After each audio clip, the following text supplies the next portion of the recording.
বহু শ্রমিক কর্মচারী না খেয়ে তারা মারা গেছে। আমাদের এই সুগার মিলের সঙ্গে কমপক্ষে 10 লক্ষ লোক জড়িত। গাইবান্ধার মহিমাগঞ্জে অবস্থিত রংপুর চিনিকল একসময় এই অঞ্চল জুড়ে কর্মচাঞ্চল্যে ভরপুর এই শিল্প প্রতিষ্ঠানটি এখন প্রায় পরিত্যক্ত। প্রায় 6 বছর ধরে বন্ধ থাকায় 35 একর কারখানা চত্বর জঙ্গলে পরিণত হয়েছে। খোলা আকাশের নিচে পড়ে থেকে নষ্ট হচ্ছে আখ পরিবহনের যানবাহন, আর ভেতরে কোটি কোটি টাকার যন্ত্রপাতিতে ধরেছে মরিচা। 1954 সালে প্রতিষ্ঠিত এই চিনিকলকে ঘিরে গড়ে উঠেছিল 7 উপজেলার আখ চাষ ভিত্তিক অর্থনীতি। কিন্তু 2020 সালে লোকসান কমানোর অজুহাতে বন্ধ করে দেয়া হয় মিলটি। মিল বন্ধ হওয়ার পর প্রায় 30,000 শ্রমিক কর্মচারী ও আখ চাষের জীবিকা হয়ে পড়েছে অনিশ্চিত।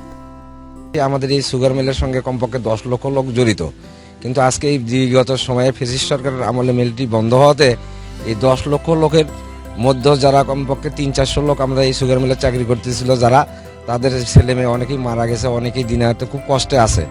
একসময় এই মিলের জন্যই হাজার হাজার একর জমিতে আখ চাষ হতো। এখন সেই জমি দখলের ঝুঁকিতে। স্থানীয়দের অভিযোগ, ভূমিদস্যুদের পাশাপাশি কিছু গোষ্ঠী জোরপূর্বক জমি দখল করে লিজ দিচ্ছে। চিনিকল বন্ধ থাকলেও সম্পদ রক্ষায় এখনো ব্যয় হচ্ছে লাখ লাখ টাকা, অথচ উৎপাদন বন্ধ থাকায় বাড়ছে লোকসানের বোঝা। আমার মতো বহু শ্রমিক কর্মচারী চাকরিচ্যুত হয়, কর্মচ্যুত হয়।